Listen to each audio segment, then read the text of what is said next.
Bukankah langkah yang kita ambil adalah tindakan yang salah, Tuan?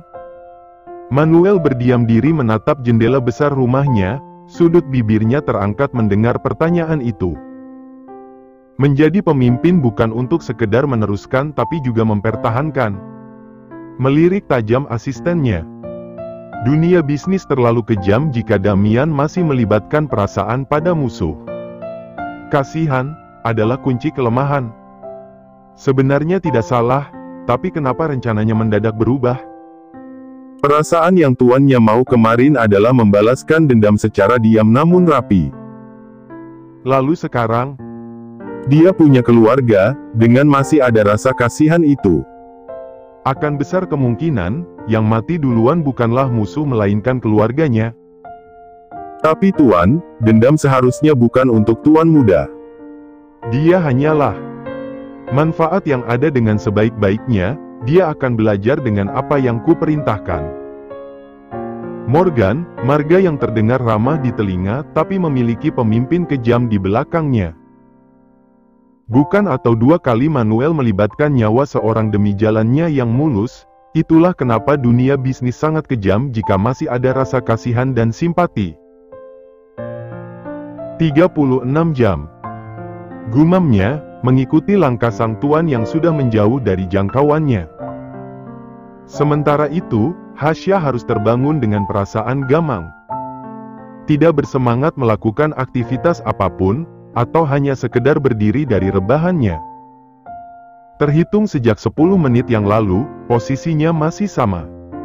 Menatap langit-langit kamar dengan pandangan sendu. Damian di sampingnya akhirnya terbangun, dia mengerjap sebentar. Menatap sinar matahari yang belum menampakkan diri dengan sempurna. Sayang. Gumamnya, memeluk tubuh Hasya yang bau karena aktivitas mereka semalam. Kamu yakin? Tanya Hasya, tanpa menatap Damian. Hanya dalam hitungan bulan kamu bakalan jadi seorang ayah, apa kamu yakin dengan kemauan Grandpa? Damian terdiam, jujur hatinya berteriak tidak yakin. Tapi jika masalah ini tidak diluruskan, sampai kapan Damian harus hidup begini? Tujuannya menjadi pemimpin juga ini kan? Demi dendam yang terbalaskan dengan satu peluru yang mengenai mangsanya. Aku mau keluarga kita bahagia. Dengan menukar nyawa? Tanya Hasya. Nyawa bukan ada di tangan kita karena kita juga manusia. Bagaimana bisa kamu membuat seseorang bertekuk lutut dan memohon hanya karena nyawa? Damian diam, tidak tahu harus mengatakan apa untuk membela diri yang benar. Hanya karena kamu kehilangan dengan cara yang salah dan kamu juga ingin membuat orang itu kehilangan dengan cara yang sama. Kamu harus rasain baru kamu mengerti. Menoleh, Hasya menatap mata elang milik suaminya yang kini menatapnya dengan tajam. Kamu lupa, kedua orang tuaku juga mati karena keiri hati seorang tetangga. Membunuh, dan membuat dua anak kecil menjadi yatim piatu. Lirih Hasya, padahal nasib mereka tidak berbeda jauh. Aku juga harus hidup di panti asuhan sejak masih bayi, terpisah dengan kakak kandung sendiri. Harus kerja pontang-panting demi mengenyangkan perut. Dibandingkan Damian, mungkin kisah Hasya yang paling menyedihkan. Tapi aku nggak pernah bilang mau bunuh tetangga yang ngebuat keluarga mati. Selain kurang bukti untuk dijadikan bahan ke polisi juga karena aku yakin Tuhan itu tidak tidur. Hasya berbalik badan, dia mengusap pipi Damian dengan lembut. Membalas tidak akan membuat masalahnya selesai, melainkan hanya akan menimbulkan masalah baru. Damian terdiam, dia kehabisan kata-kata. Jangan hanya karena dendam lama, kamu menjadi orang asing yang tidak kenal arti kemanusiaan. Karena Damian yang aku kenal, penuh dengan kasih sayang. Jangan ya, kita bentar lagi jadi orang tua sayang. Ucap Hasya, suara lirih tapi menyentuh. Damian sampai terhipnotis dan sekarang tangannya sudah berada di perut Hasya.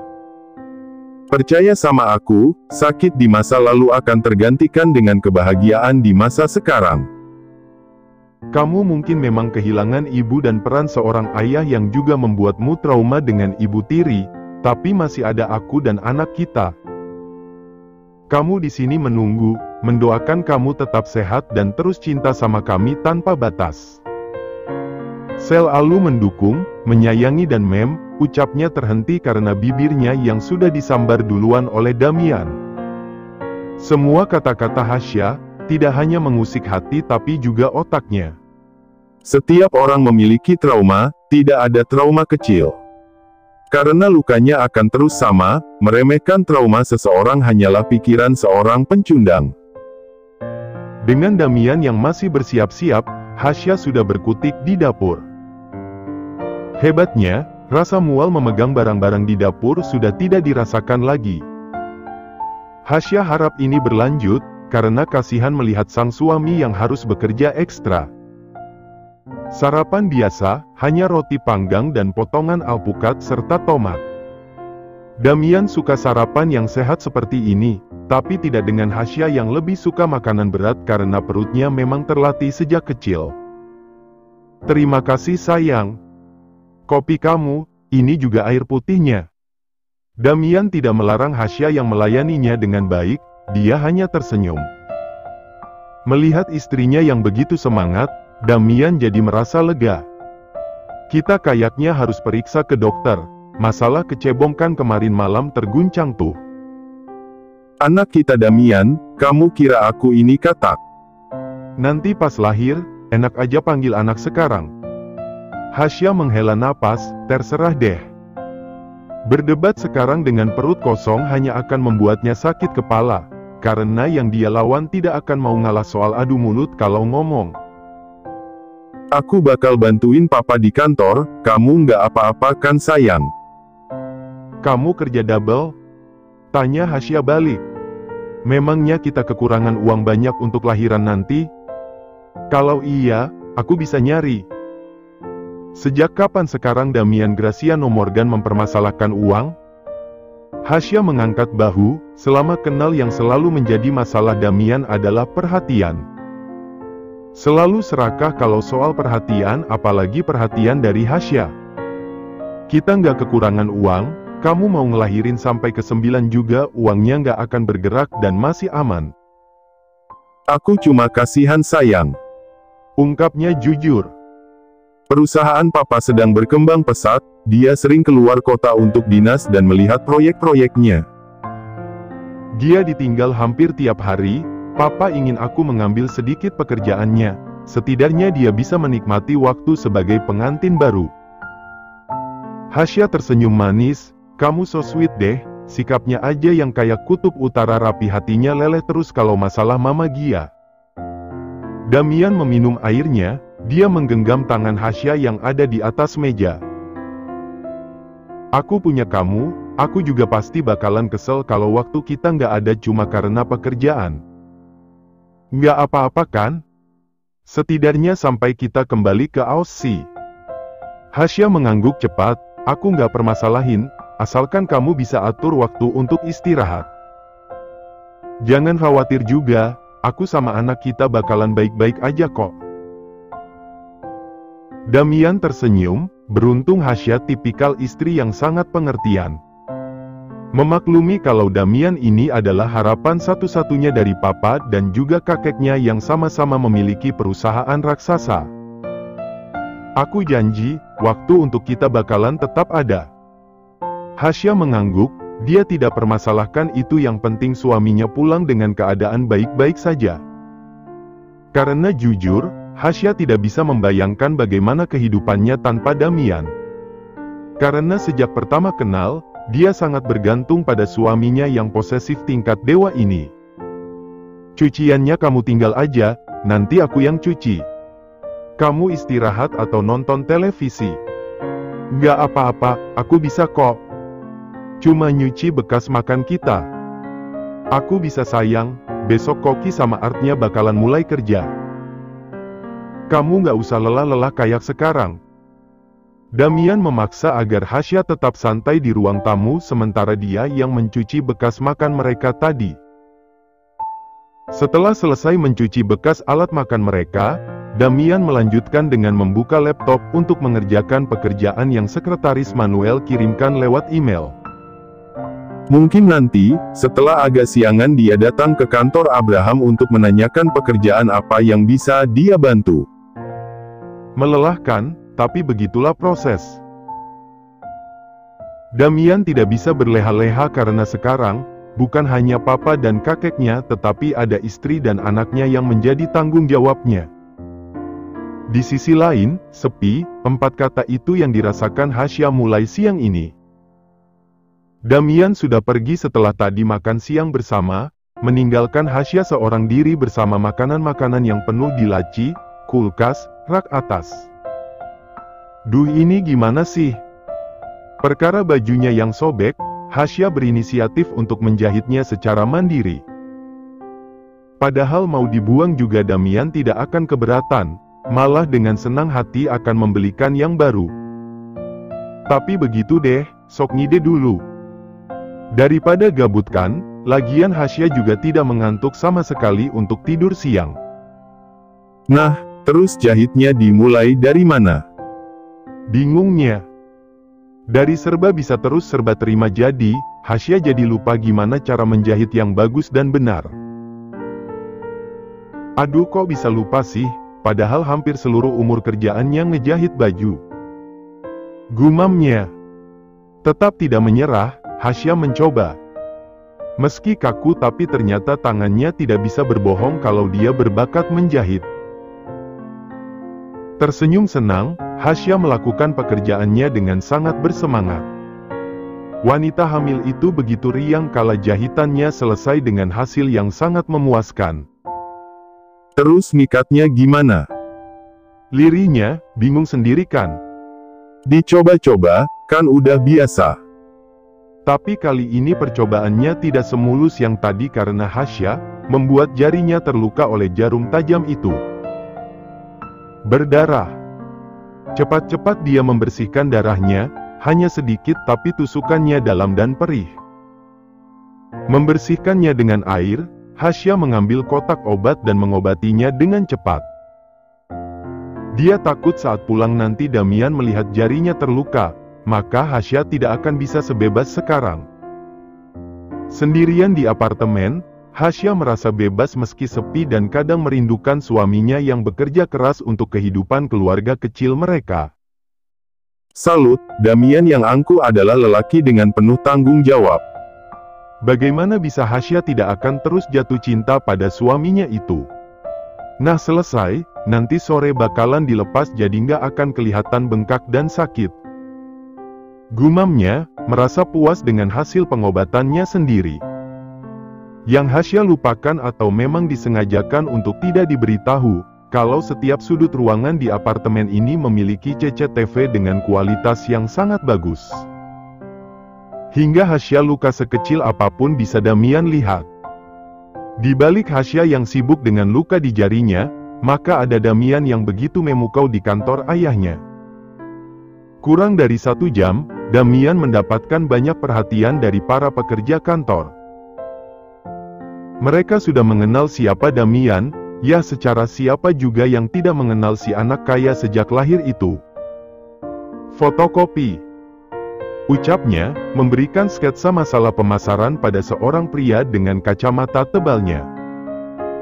Entahlah, Damian kenapa selalu saja dikelilingi orang-orang culun yang memang niat memperbaiki hidupnya. Tidak di asrama saat dulu masih di sekolah, atau di kampusnya saat di Aussie dan sekarang di kantor Abraham. Katakan pada yang lain, meetingnya diadakan 25 menit dari sekarang. Pelajari itu, dan saya tunggu presentasi terbaiknya. Damian bicara dengan tegas namun lugas dan cepat dimengerti bawahannya, meski tadi sempat diremehkan karena asisten Abraham yang menyuruh mereka untuk melapor pada Damian terlebih dahulu sebelum diperiksa oleh Abraham. Umur memang masih muda, dan Damian akui belum banyak pengalaman. Tapi dia belajar cepat, itulah kenapa selain wajahnya yang menarik perhatian. Otak pintarnya juga tidak kalah membuat meleleh para kaum hawa. Tapi katanya udah menikah, cuma pernikahannya di privat alias orang-orang tertentu yang diundang. Di dapur kantor, mulailah gosip berkeliaran sana-sini. Memang, Damian dikenal bukan sebagai lelaki muda lajang, tapi lelaki muda memiliki istri. Ih masa sih, kok aku ketinggalan berita ya? Kemana aja, beritanya udah lama kali. Lihat aja di gosip 1 tahun belakang, di sana banyak dibahas kok. Emang kenapa bisa nikah cepat? Bos muda kita hamilin anak orang? Tanya satunya dengan sangat amat kepo. Ketiga wanita yang sudah lama bekerja di perusahaan Abraham saling berdempetan, agar tidak ada yang tahu kalau mereka tengah bergosip ria masalah bos muda mereka. Bukan, tapi katanya bos muda kita pengen nikah muda sama pacarnya. Dengar-dengar, baru 1 tahun pacaran sih. Loh nikah abis lulus SMA dong. Kata temannya yang diangguki oleh si pembawa berita. Gila aja anak sekarang, gue yang hampir kepala 3 belum nikah juga. Dapatnya yang mau kondom gak tahu diri, lah ini baru lulus sekolah dan merit. Ya mau bagaimana lagi, nggak ada juga sih yang terus mau independen selain karena keadaan. Namanya aja orang kaya, terserah mereka lah. Lah kita, kalau nggak nguli gini mau lanjutin hidup gimana? Udah tahu uang sekarang nggak ada harga dirinya. Bisa kalian berhenti bergosip dan lanjutkan pekerjaan? Ketiga kaget bukan main, hampir saja kopi yang dibuatnya jatuh ke lantai. Menatap horor Damian yang sudah berdiri dengan tangan berdekap dada dan menatap mereka tajam. Maaf tuan muda. Katanya, segera menarik teman-temannya untuk pergi. Karena kalau tidak ditarik, bisa-bisa mereka diam saja di tempat menikmati keindahan seorang Damian. Tidak jauh dari pembahasan orang. Ucap Damian, dia tahu kalau dirinya yang menjadi topik utama.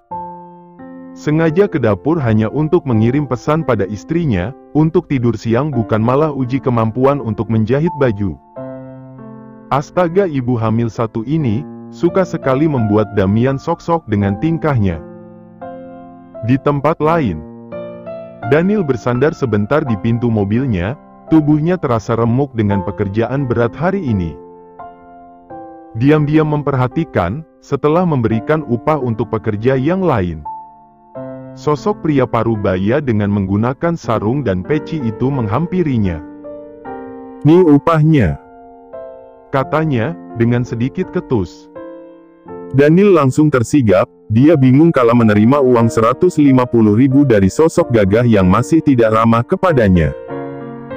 Saya nggak butuh uangnya, saya.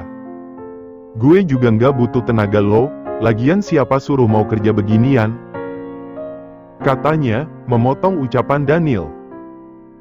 Lain kali kagak usah, kasihan yang mau makan dan lebih membutuhkan.